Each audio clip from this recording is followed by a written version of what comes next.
Good morning, Chairman Wan and members of the Board of Directors. It is our pleasure to present to you our proposed corporate strategies for the Ladies Professional Golf Association. My name is Zahir Shabani, and I'll be co-presenting with Alex Keaty, Bill Rawson, and Jonathan Deep. For the outline of our presentation, we will begin with a brief introduction, a description of the LPGA, analysis of the industry and the LPGA, proposed recommendations for the corporate strategies, and conclusion. As you know, the LPGA was established in 1950 with a vision and mission to be recognized worldwide as a leader in sports by providing women with the opportunity to pursue their dreams through the game of golf. However, unfortunately, between 2008 and 2011, the organization saw considerable decline in sponsorship support.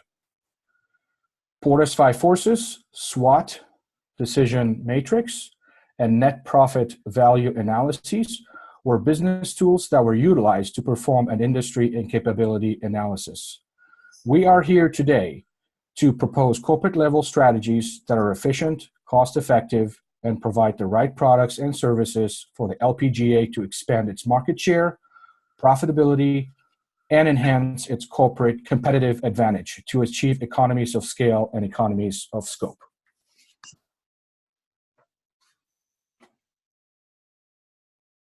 Description of the LPGA. The LPGA is the largest professional female golf organization in the world.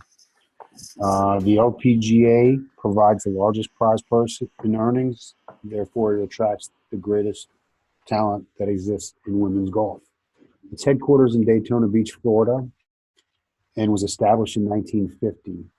The product description is the LPG is the elite level of professional women's golf.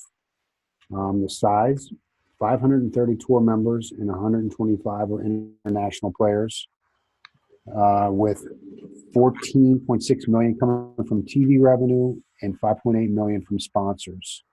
There are 5 major tournaments that account for major winning prizes. First is Anna Inspiration, formerly called Kraft Nabisco Championship.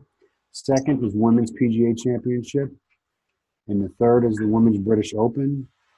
And fourth is U.S. Women's Open. And fifth is Women's British Open. The target audience and market that the LPG caters to are fans of women's professional golf and fans of women's professional sports. The revenues of the LPGA were established in 2013 or recorded as being $102.8 million. And the marketing platform for the LPGA is it showcases its talents at elite golf tournaments across the world at the most exclusive golfing resorts there are. The LPGA has a vision and a mission, and the vision and mission are integrated. And it's simply stated as be recognized worldwide leader in sports by providing women the opportunity to pursue their dreams through the game of golf. To state simply where they're going and how they will get there. And their vision as an association is to lead our industry. In an industry analysis of the LPGA, the growth potential remains considerable. Professional golf tours hosted in the U.S. has grown into a $1.23 billion market as of 2016 and shows no inclination of slowing down. The threat of new entrants is low because the barriers to enter the industry remain quite high. Many required expenses include new course construction, hospitality, or tourism accommodations surrounding the tournaments, and real estate devoted to a golf association, just to name a few. The supplier bargaining power is seen at a current critical medium level since many suppliers compete for recognition as an official sponsor of the LPGA. At the same time, there are a few number of premium brands as well as regulations within the golf industry, so the supplier power is not absolute. There is a low to medium threat of substitute products within the golf industry because people are able to switch viewership to other sports. However, those invested within the golf industry are unlikely to do so. Furthermore, the LPGA reigns supreme for female golfers, so fans are unlikely to be tempted to switch to another organization. In the analysis of the buyer bargaining power, where the buyers are fans or sponsors, their power remains quite high. Sponsorships control player exposure and tend to exert a more positive influence on a fan base. With the fans as buyers, they suffer no switching costs if they desire to do so. There is low rivalry amongst existing competition because the LPGA largely dominates the female golf industry.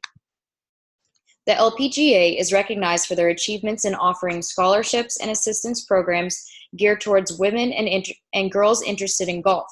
With 80,000 affiliates added each year into the LPGA USGA Girls Golf Flagship Program, they stand out as a champion for girls and women's empowerment. The LPGA has a lack of marketable celebrity female golfers, such as the PGA's Tiger Woods. Many players often live short careers due to their choices to have families or find it hard to stand behind Korean players who dominate the women's golf industry. Also, only about 1/4 of the U.S. LPGA tournament winners are Americans, and Americans often find it difficult to rally around a winning player if they cannot speak English. Opportunities for the LPGA include the expansion into emerging markets such as China, who constructed 136 new golf courses since 2010. As more Asian countries enjoy women's golf, the LPGA could boost the revenue earned overseas in order to fund more tournaments. One major threat to the LPGA is that of sponsorships. Out of the 100 athletes on Forbes' list of the world's highest paid athletes, only 3 were women. Out of the total endorsed dollars for athletes, only 6% went to female athletes. Lack of sponsorships threaten the existence of tournament funding and the future for female golfers. One of our recommendations for a corporate strategy is the introduction of a universal PGA Tour, a 50-50 partnership between the LPGA and the PGA, the men's golf. A net present value analysis was conducted to determine the viability of this investment opportunity. Tour sponsorships typically cost anywhere between $9 million and $53 million per year, per game. At a high end of $53 million, the LPGA would be responsible for $26.5 million for that investment. At a discount rate of 1% and a span of 5 years, the projected cash flow is estimated to be $101.8 million, resulting in a positive NPV value of $75.3 million. With respect to future frequency events, this will be determined as additional metrics data becomes available. To further support our recommendation of launching a UPGA tour, a decision matrix was established. 4 factors were evaluated and weighed differently: capital investment at 50%, business risk 25%, growth potential 15%, and cost advantage at 10%. These 4 factors were benchmarked against 4 investment opportunities. Option 1 being the UPGA tour, Option 2, product diversification, and Option 3, partnership with female organizations. My colleague, Jonathan, will be discussing Option 2 and Option 3 later on in the presentation. However, as can be seen, Option 1 achieved the highest score of 96.25, the UPGA tour. This, in addition to the NPV estimated earlier, is indicative of a robust business opportunity for the LPGA. The other recommendations that the team came up with in order to advance the business includes product diversification as well as partnership with female organizations. So starting with product diversification, the initial strategy here is to really understand what the needs and what the promotional strategies will look like moving forward. And starting with this, the company must understand the data analytics and kind of the metrics that have been captured to understand our customers, sponsors, as well as areas of the business that are doing both well, as well as areas that are not doing as well to prioritize investments. After that, market research is a critical component to understand the customer segments, as well as sponsors to see where we can capture potential business and where the needs are in these groups, in these customer segments. Product branding and promotions are just as critical after getting the information, knowing what to work with, being that branding is an important aspect of sports. The NBA, the NFL, the MLB are all recognized universally, whether by fans or by non-fans. And strategic branding of the LPGA would enable it to also achieve this, where both fans and non-fans would receive and would understand the visibility and understand what the LPGA is with the appropriate marketing campaigns. Aside from that, the other core strategy is proposed is the partnership with female organizations. It is very important to understand that, as a sport that is not recognized as much in the US, awareness by both fans and non-fans is critical. And partnering with the Girl Scout organization, as well as the national chambers, really would help kind of bring out the awareness and the visibility of women's groups to open up a wide audience of customers as well as potential players that can enter. Collaborating with other women's sport organizations such as the WNBA or women's soccer can increase the learnings as well as the shared opportunities for women to grow together in a unified front through sports. This is something that's not seen in men and really would bring out a differentiation factor. Additionally, overall, from all of what we've discussed, it does provide a spirit of empowerment to women, partnering between groups that are both sports and non-sports related.